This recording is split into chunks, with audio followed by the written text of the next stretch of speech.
నమస్తే. కాళహస్తి పట్టణం గురించి బ్రిటిష్ వారు రచించినటువంటి the imperial gazette of India పుస్తకంలోని వర్ణనని మనం తెలుసుకుందాము.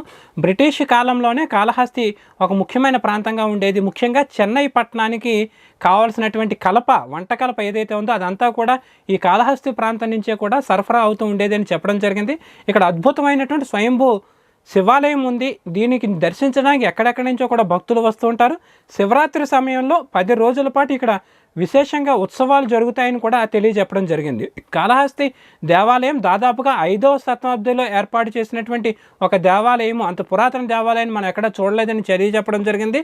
ఇది పంచభూత లింగాల్లో ఒకటైనటువంటి వాయులింగము. అందుచేత ఈ లింగం నుంచి ఇప్పటికీ కూడా గాలి వస్తూ ఉంటుంది. దాని ద్వారా లింగానికి ఎదురుగా ఉండేటువంటి దీపం ఇప్పటికీ కూడా రెపరెపలాడుతూ ఉంటుంది అనేటువంటి ఒక గొప్ప విషయాన్ని కూడా ఈ పరిశోధనా గ్రంథంలో తెలియజెప్పడం జరిగింది. అంతేకాకుండా ఈ నార్త్ ఆర్కాడ్ ఏదైతే ఉందో, ఉత్తర ఆర్కాడు నెల్లూరు జిల్లాలకి సరిహద్దు ప్రాంతంలో ఇది ఉంది. చెన్నైకి ఇక్కడి నుంచి ఎక్కువగా రాకపోకలు సాగుతూ ఉంటాయి. ఒక చక్కటి ఆదరణ కలిగినటువంటి, అభిమానం కలిగినటువంటి పుణ్యక్షేత్రంగా కాళహస్తి అని చెప్పారు.